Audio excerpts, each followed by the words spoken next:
जरा सोचो तुम इतने खूबसूरत हो जाओ कि घर से बाहर निकलते ही लड़कियों का जमावड़ा लग जाए और तुम्हारी खूबसूरती को संभाल पाना उनके बस की बात ही ना हो। कुछ ऐसा ही होता है हमारी आज की कहानी में। कहानी की शुरुआत होती है मास परिवार से, जो पिछली कई पीढ़ियों से सबसे सुंदर इंसानों में से थे। लोग उनकी खूबसूरती की वजह से उन्हें बेहद पसंद करते थे और यही उनके पैसे कमाने का तरीका था। उनका सबसे बड़ा बेटा ओकिस एक टिकटॉक स्टार है। उसके दिलकश चेहरे की वजह से उसके करोड़ों फॉलोअर्स थे। इसके अलावा वो आम लड़कों की लड़कियों से सेटिंग करवाने में भी मदद करता था। उसका बाप पार्कर भी अपने समय में हद से ज्यादा खूबसूरत था, जो आए दिन लड़कियों का दिल तोड़ता था। उसने 1200 से ज्यादा लड़कियों को डेट किया था और आखिरकार उसे अपने बच्चों की माँ मिल गई। उसकी माँ भी काफी खूबसूरत थी, लेकिन थोड़ा आदमियों की तरह। अबे इसकी तो मूछें भी हैं। उनका छोटा बेटा कुलीन घर में सबसे ज्यादा सुंदर है। पूरे परिवार को अपनी खूबसूरती पर नाज था, लेकिन कुलीन चाहता था कि वो एक आम जिंदगी गुजारे। वो अक्सर सोचता था कि अगर वो थोड़ा कम सुंदर होता तो हर बार बाहर निकलने पर उसके पीछे लड़कियों की भीड़ ना पड़ती। उसके सुंदर चेहरे की एक झलक देखते ही लड़कियां पागल सी हो जाती। किसी की नाक से खून बहता तो कोई अपने बाल नोचकर इधर उधर कूदने लग जाती। नतीजा ये हुआ कि कुलीन की आज तक किसी लड़की से बात तक नहीं हो पाई थी। वो ज्यादा बाहर नहीं जाता था और अब तक घर से ही पढ़ रहा था। कुलीन के पास अपनी मछली के अलावा बात करने के लिए कोई भी नहीं था। वो अकेला ही पत्ते खेलते हुए मछली से बातें करता रहता। उसके इस बर्ताव से उसके परिवार को काफी चिंता हो रही थी। ओकिस कई बार उसे सुंदर लड़कियों की तस्वीरें दिखाकर पंप देता कि जा भाई, दुनिया में लड़की लड़की पटा, क्या कर रहा है तू। लेकिन कुलीन कहने लगा कि उसे एक ऐसी लड़की चाहिए जिसे उसकी सुंदरता से फर्क ही न पड़ता हो। वो चाहता था कि लड़कियां उसके दिल के लिए उसे पसंद करें। जब कोई तरकीब काम नहीं आई तो परिवार वालों ने एक नया तरीका सोचा। उन्होंने गरीब होने का नाटक करने का प्लान बनाया ताकि वो कुलीन को स्कूल जाने पर मजबूर कर सकें। एक रात जब कुलीन पानी पीने उठा तो उसने अपने माँ बाप को बात करते सुना कि अब से वो लोग नाश्ते में सिर्फ अंडे खाया करेंगे ताकि कुलीन को घर से पढ़ाने के पैसे जमा हो सके। ये सुनकर उसे काफी पछतावा हुआ और अगली सुबह उसने स्कूल जाकर पढ़ने का फैसला किया। ये सुनकर पूरा परिवार खुशी से नाचने लगा, लेकिन फिर कुलीन ने कहा कि मैं तो सिर्फ लड़कों के स्कूल में जाऊंगा। बाकी सबका मूड थोड़ा खराब हुआ, लेकिन फिर भी वो मान गए कि कम से कम घर से बाहर तो निकलेगा ये। स्कूल के पहले दिन ओकिस उसे बाइक पर छोड़ने गया, लेकिन बाइक से उतरकर भी कुलीन हेलमेट पहनकर ही चला गया। उसने पूरा दिन हेलमेट पहनने की सोची ताकि किसी का ध्यान उसकी खूबसूरती पर ना जाए, लेकिन हुआ एकदम उल्टा,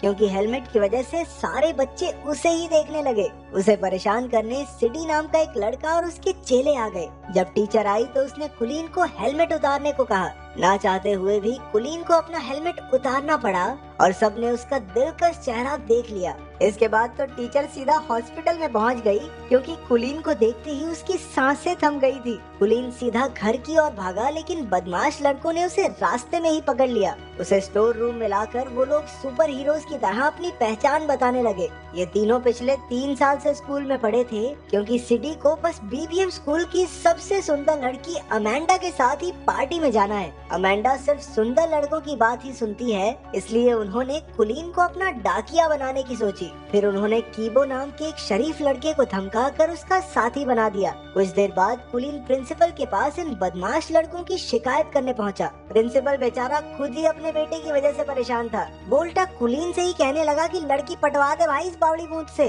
ताकि जल्दी से जल्दी स्कूल को छोड़ के जाए। उस रात कीबो और कुलीन ने अगले दिन ये काम करने का फैसला किया। कीबो के रूप में एक अच्छा दोस्त पाकर कुलीन को काफी खुशी हुई। अगली सुबह वो दोनों बीबीएम स्कूल पहुंचे, जहां उन्हें देखते ही लड़कियां चिल्लाने लगी, ये हेलमेट वाले लड़के को बाहर निकालो, पता नहीं कितना बुरा दिखता होगा। सभी लड़कियों ने मिलकर कुलीन को हेलमेट उतारने पर मजबूर कर दिया। जैसे ही उसने हेलमेट उतारा, पूरे स्कूल में तहलका मच गया। कुछ घंटों बाद तो टीवी पर खबर आ रही थी कि कुलीन की वजह से लड़कियां पागल हो रही हैं। किसी की नाक से खून बह रहा था तो कोई इधर उधर उल्टी फुल्टी हो रही थी। स्कूल की सबसे खूबसूरत लड़की अमेंडा को भी उसे न्यूज पर देखते ही उससे प्यार हो गया। उसने ठान लिया कि कुलीन को अपना बनाकर ही रहेगी। जब खबर चारों ओर फैल गई तो हजारों की तादाद में लड़कियां कुलीन के घर के बाहर इकट्ठा होने लगी। उसके परिवार वालों ने घर में एंट्री के लिए टिकट बेचकर पैसा कमाना शुरू कर दिया। जब कुलीन ने छिपकर ये सब देखा तो उसे समझ आया कि उसके परिवार ने ही उसका इस्तेमाल किया है।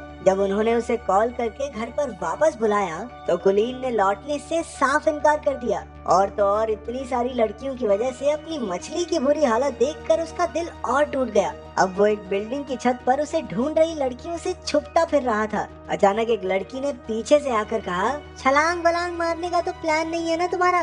कुलीन हैरान होकर उसे देखने लगा, क्योंकि वो पहली लड़की थी जो उसे देखकर बेहोश नहीं हुई। उसे देखकर कुलीन के दिल की धड़कन बढ़ने लगी और वो कुछ बोल तक नहीं पाया। इसके बाद वो लड़की भी कुछ नहीं बोली और वहाँ से चली गई। कुछ देर बाद वो कीबो के घर रात गुजारने पहुँचा। कीबो और उसकी दादी ने उसका काफी ख्याल रखा। कीबो के कमरे में कुछ बहुत ही रेयर कार्ड्स को देखकर वो काफी खुश हुआ, क्योंकि उसे भी ऐसे कार्ड्स कलेक्ट करने का शौक था। अगले दिन दोनों छत वाली लड़की को ढूंढने लड़कियों के स्कूल में गए। वहाँ पर उनकी मुलाकात अमेंडा से हो गई, जिसे उन्होंने सिटी का खत दे दिया। अमेंडा कुलीन की खूबसूरती से फर्क न पड़ने का नाटक करने लगी, लेकिन जैसे ही वो गया अमेंडा की नाक से भी खून निकलने लगा। कुलीन को सीढ़ियों पर वो लड़की फिर से दिखी, लेकिन अपने आसपास लड़कियों के झुंड की वजह से वो उससे बात नहीं कर पाया। अगले कुछ दिनों तक कुलीन और कीबो साथ रहे और दोनों में गहरी दोस्ती हो गई। अगले दिन कीबो कुलीन को फुटबॉल देखने साथ ले गया, जहां वो अक्सर रेरे नाम की लड़की से मिलने जाता था।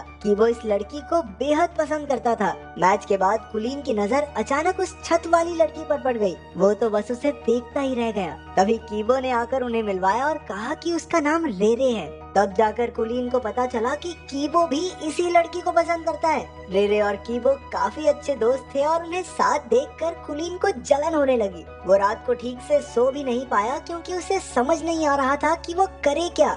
आखिरकार उसे याद आया कि उसका भाई ओकिस भी तो लव गुरु है, उससे मदद मांगनी चाहिए। अगली सुबह कुलीन को अपने सामने देखकर ओकिस की तो आंखें भर आई। वो कुलीन को लड़कियों से बात करने में कब से मदद करना चाहता था। अब तक कुलीन ने अपने परिवार को भी माफ कर दिया था, क्योंकि अगर वो बाहर न जाता तो रेरे से उसकी मुलाकात भी न हो पाती। फिर दोनों भाई सामान लेने गए, जहाँ ओकिस ने बताया कि कुलीन उस लड़की को कैसे पटा सकता है। कुलीन ने बिल्कुल वैसा ही किया, लेकिन उसे एहसास हुआ कि वो रेरे को उतना नहीं जानता जितना कीबो जानता है, लेकिन वो फिर भी हार नहीं मानना चाहता था। एक दिन अमेंडा ने लड़कों के स्कूल में आकर कुलीन को अपने जन्मदिन की पार्टी का न्योता दिया और साथ साथ एक फोन भी थमा दिया कि बाबू मुझे इससे कॉल करना, ठीक है? फिर शाम को कीबो, कुलीन और रेरे घूमने गए। वहाँ कुलीन समझ गया कि रेरे भी कीबो को पसंद करती है। उन्हें साथ देखकर उसे जलन महसूस हो रही थी। बाद में कीबो के जाने पर उसने सीधा रेरे से पूछ लिया कि क्या वो कीबो को पसंद करती है। पहले तो रेरे नहीं मानी, लेकिन जब कुलीन ने झूठ कह दिया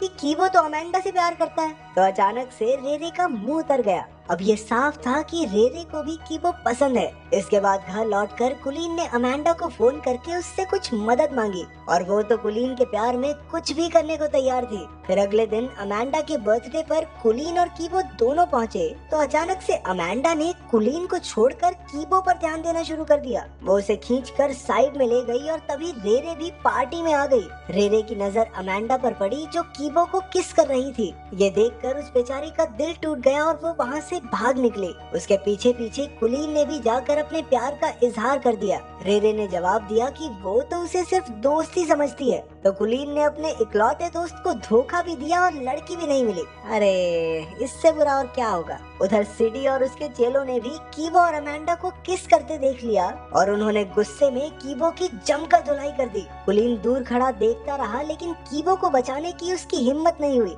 बाद में वो कीबो को घर ले आया। अपने दोस्त को दर्द से कराहता देख कुलीन को एहसास हुआ कि उसने बहुत बड़ी गलती कर दी है। उसे अपने किए पर बहुत पछतावा हो रहा था और आखिरकार उसने सारी कहानी कीबो को बता दी। इस धोखे से कीबो हैरान रह गया। वो कहने लगा कि अगर उसे पता होता कि कुलीन भी रेरे को पसंद करता है तो वो खुद ही पीछे हट जाता, लेकिन कुलीन के दिए धोखे के बाद से वो उसका दोस्त बनकर नहीं रहना चाहता। कुलीन पूरे 1 महीने बाद घर लौटा। उसने किसी से बात नहीं की और खुद को कमरे में बंद कर लिया। उसे अपने दोस्त की बहुत याद आती थी। घर पर उसकी माँ ने उसे उसकी मछली दी, जो एकदम सही सलामत थी। अपनी माँ की बातें सुनकर कुलीन को एहसास हुआ कि लोग उससे कितना प्यार करते हैं। अब उसने फैसला किया कि वो कीबो को जरूर मना लेगा। अगली सुबह उसने रेरे को जाकर सब सच बता दिया। इसके बाद उसने कीबो के पास जाकर उससे माफी मांगने की कोशिश की। तो पहले तो कीबो नखरे मारता रहा, लेकिन बातों बातों में कुलीन ने कीबो से बुलवा लिया कि वो रेरे को कितना प्यार करता है। बाद में पता चला कि रेरे फोन पर सब कुछ सुन रही थी। आखिरकार उन दोनों के बीच की गलतफहमियां दूर हो गई थी। कुछ दिन बाद सब डांस पार्टी में गए, जहां कीबो की पार्टनर रेरे थी और कुलीन की पार्टनर अमेंडा। आखिरकार कुलीन और अमांडा को डांस के किंग और क्वीन का खिताब मिला। जहां एक और सारी लड़कियां उसे स्टेज पर देखकर पगला रही थी, वहीं उसे एक लड़की की आवाज आई कि इतना भी अच्छा नहीं दिखता ये सुनते ही कुलीन का दिल एक बार फिर से जोरों से धड़कने लगा और उसकी नजरें इस अनजान लड़की को ढूंढने लगी। तो अगर एक दिन के लिए तुम इतने खूबसूरत हो जाओ तो तुम क्या करोगे, कमेंट्स में जरूर बताना।